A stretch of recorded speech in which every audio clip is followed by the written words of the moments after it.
எல்லா புகழும் இறைவனுக்கே. அஸ்ஸலாமு அலைக்கும். நான் சுல்தானா பர்வீன். அல்ஹம்துலில்லாஹ், மாஷா அல்லாஹ். நாம் எல்லோரும் ரமலான் மாதத்தினுடைய நோன்பை நோற்றவர்களாக இருக்கிறோம். நீங்களும் நானும் செய்யக்கூடிய நல்ல அமல்களை எல்லாம் வல்ல அல்லாஹ் ஏற்றுக்கொண்டு அதற்கான முழு பலனையும் முழு கூலியையும் அல்லாஹ் உங்களுக்கும் எனக்கும் தந்தருள்வானாக. ஆமீன்.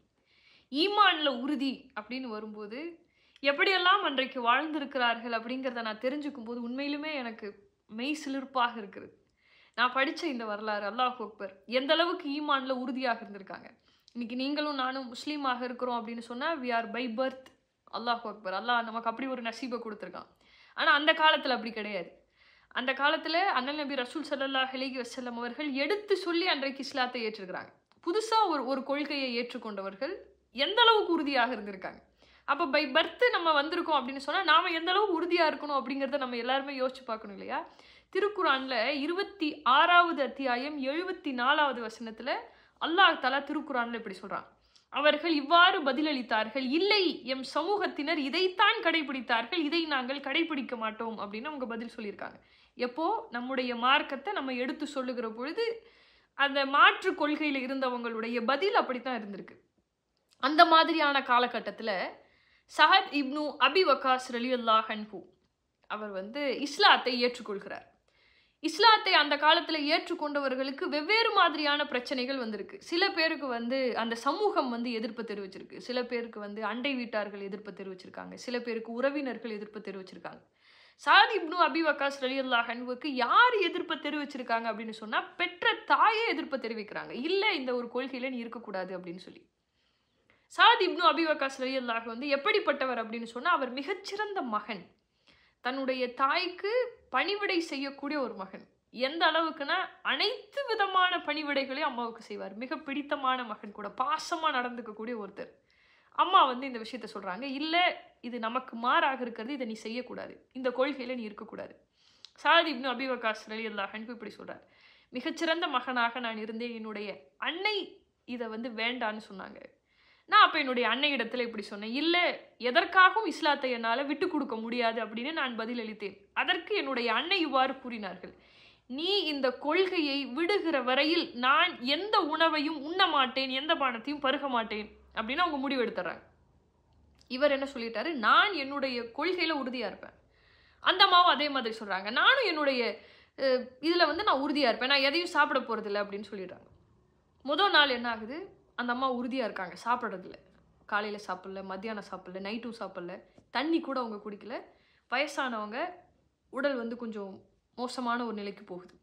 அப்போ இவர் போய் பேசுகிறார், அம்மா இது தேவையில்லாத ஒரு விஷயம், நான் எந்த தப்பும் செய்யலை, நான் உண்மையான ஒரு மார்க்கத்தை நான் ஏற்றுக்கொண்டிருக்கிறேன், இதுக்காக நீங்கள் இப்படி நடந்துக்கிறது முறையல்ல, சரியல்ல, நீங்கள் இப்படி பண்ணாதீங்க, நீங்கள் சாப்பிடுங்க அப்படின்னு சொல்கிறாங்க. அந்த அம்மா அதை எதுவுமே கேட்கல, உறுதியாக இருக்காங்க. நெக்ஸ்ட் டே அதே மாதிரி காலையில் சாப்பிடல, மத்தியானம் சாப்பிடல, நைட்டு சாப்பிடல, தண்ணி கூட குடிக்கல, உடல் ரொம்ப மோசமாகுது.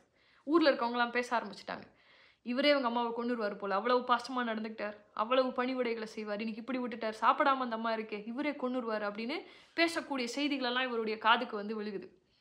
மறுபடியும் அம்மா கிட்ட போகிறார். எப்படி பேசியிருக்காருன்னு பாருங்க. அம்மா கிட்ட போய் சொல்றாரு, அம்மா நல்ல ஒரு விஷயத்தை தெரிஞ்சுக்கங்க, எதற்காகவும் இந்த மார்க்கத்தை நான் விட்டு கொடுக்க மாட்டேன். அல்லாஹ் அக்பர். எதற்காகவும் இஸ்லாத்தை விட்டு நான் ஒருபோதும் வெளியேற மாட்டேன். ஒருவேளை உங்களுக்கு 100 உயிர்கள் இருந்து ஒன்றன் பின் ஒன்றாக அதை நீங்க இப்படி விட்டாலும் கூட நான் இஸ்லாத்திலேருந்து நான் வெளியில வர மாட்டேன். இதுக்கு பின்னாடி நீங்க சாப்பிட்டாலும் சரி, சாப்பிடனாலும் சரி, அதை பத்தி எனக்கு கவலை இல்லைன்னு சொல்றாரு. அப்ப எந்த அளவுக்கு தன்னுடைய மகன் அதுல உறுதியாக இருக்கிறார் அப்படிங்கிறத தெரிஞ்சுக்கிட்டு அந்த அம்மா சாப்பிட்ருக்காங்க. இந்த செய்தி நூல் தப்சீர்ல இருக்கு. தப்சீர்ல இந்த செய்தியை நம்மளால பார்க்க முடியும். அல்லாஹ் அக்பர். எப்படிப்பட்ட உறுதி இல்லையா அது. புதுசா அண்ணல் நபி ரசூல் ஸல்லல்லாஹு அலைஹி வஸல்லம் அவர்கள் ஓரிர கொள்கையை சொல்லி இதுதான் விஷயம் அப்படின்னு சொல்லி ஏற்றுக்கொண்டவர்கள் இந்த அளவுக்கு உறுதியாக இருந்திருக்கிறாங்க. நம்மெல்லாம் பிறப்பிலேயே முஸ்லீமாக இருக்கிறோம். அல்லாஹ் அக்பர். அல்லாஹ் அப்படி ஒரு நசீபை நமக்கு கொடுத்துருக்கான். அது அந்த ஒரு விஷயத்துக்காக அல்லாஹ்வுக்கு நம்ம வாழ்நாள் முழுக்க நன்றி சொன்னாலும் அது பத்தாது. அல்லாஹ் நம்மளை பிறக்கும் போதே நேர்வழியில கொண்டு வந்துட்டான் இல்லையா? இப்போ இந்த விஷயத்தை நான் எதுக்காக சொல்றேன்னா, அன்றைக்கு இருந்தவர்கள், அன்றைக்கு இஸ்லாத்தை தெரிந்து கொண்டவர்கள் அதில் அவ்வளோ உறுதியாக இருந்திருக்காங்க. நம்ம இஸ்லாத்திலேயே இருக்கிற பொழுது நாம எப்படி உறுதியாக இருக்கணும்? என்னை பொறுத்த வரைக்கும் எல்லா விஷயத்துலையும் நீங்கள் 100ஆக இருங்க, எல்லாத்துலேயுமே நீங்கள் பர்ஃபெக்டாக இருக்கணும் அப்படின்னு நான் சொல்லலை. நம்ம இப்படி கூட யோசிக்கலாம் இல்லையா? நம்ம எல்லாருக்கிட்டையுமே ஒரு நல்ல ஒரு குணம் ஒன்று இருக்கும். ஏதாவது ஒரு குட் குவாலிட்டியை நம்ம வச்சுருப்போம், ஏதாவது ஒன்று. சில பேர் பொய் பேசாமல் இருப்பாங்க, சில பேர் மனைவி இடத்துல நல்ல முறையில் நடந்துக்குவாங்க, கணவன் இடத்துல நல்ல முறையில் நடந்துக்குவாங்க, அதிகமாக ஜக்காத் கொடுக்குறவங்களா இருப்பாங்க. ஒரு நல்ல நல்ல விஷயங்கள் ஏதாவது ஒரு குட் குவாலிட்டி நம்மக்கிட்ட இருக்கும். அதை கெட்டியமாக பிடிச்சிக்கங்க. யாருக்காகவும் அதை விட்டு கொடுக்காதீங்க. கடைசி வரைக்கும் அதில் உறுதியாக இருங்க. பொய் பேசாமல் இருக்கீங்க, உண்மையை மட்டுமே நீங்கள் பேசிக்கிட்டு இருக்கீங்கன்னு சொன்னால் எந்த காலத்துலேயும் சரி, எந்த சூழல்லையும் சரி, யாருக்காகவும் அதை மாற்றிக்காதீங்க. இறைவனுக்காக அந்த ஒரு நல்ல குவாலிட்டியை உங்களோடவே வச்சுருங்க. உங்கள் மனைவி இடத்துல நீங்கள் நல்ல முறையில் நடந்துக்கிறீங்க அப்படின்னா அது யாருக்காகவும் மாற்றிக்காதீங்க. உங்கள் அக்கா பார்க்குறாங்க, அம்மா பார்க்குறாங்க, ஐயோ இவங்கெல்லாம் என்ன நினைப்பாங்க, பொண்டாட்டி தாசன் நினச்சிருவாங்களே, ஐயோ யாருக்காகவும் இல்லை, அது அல்லாவுக்காக. அந்த ஒரு குட் குவாலிட்டி உங்ககிட்ட இருக்குன்னா அல்லாவுக்காக அதை கெட்டியமாக பிடிச்சிக்கங்க. கணவனுக்கு நீங்கள் பணிவிட செய்கிறீங்க அப்படின்னு சொன்னால் என்ன நீ அந்த காலத்து மாதிரி இருக்கிறேன்னு யார் சொன்னாலும் சரி, யார் என்ன சொன்னாலும் சரி, எப்படிப்பட்ட கால சூழல் இங்கே மாறினாலும் சரி, அல்லாவிற்காக அந்த அந்த குணத்தை கெட்டியமாக பிடிச்சிக்கங்க.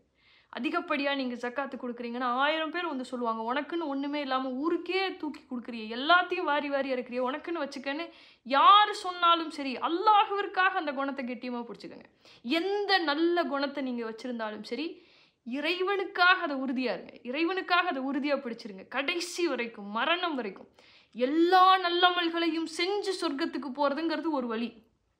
ஒரே ஒரு நல்லமலை இறைவனுக்காக கடைசி வரை எந்த சூழலையும் யாருக்காகவும் விட்டு கொடுக்காம அல்லாவுக்காக நான் இப்படி இருக்கேன் அப்படின்னு சொல்லி அதில் உறுதியாக இருந்து அதை கொண்டு சொர்க்கத்துக்கு போகிறதும் ஒரு வழி. நீங்கள் ஒரு நல்ல குவாலிட்டியை வச்சுருக்கீங்கன்னு சொன்னால் அதை கெட்டியமாக பிடிச்சிக்கங்க. இன்ஷா அல்லா, அல்லா தாலா அதை கொண்டு கூட உங்களுக்கு சொர்க்கத்தை கொடுப்பான். யோசிச்சு பாருங்க. அஸ்ஸலாமு அலைக்கும்.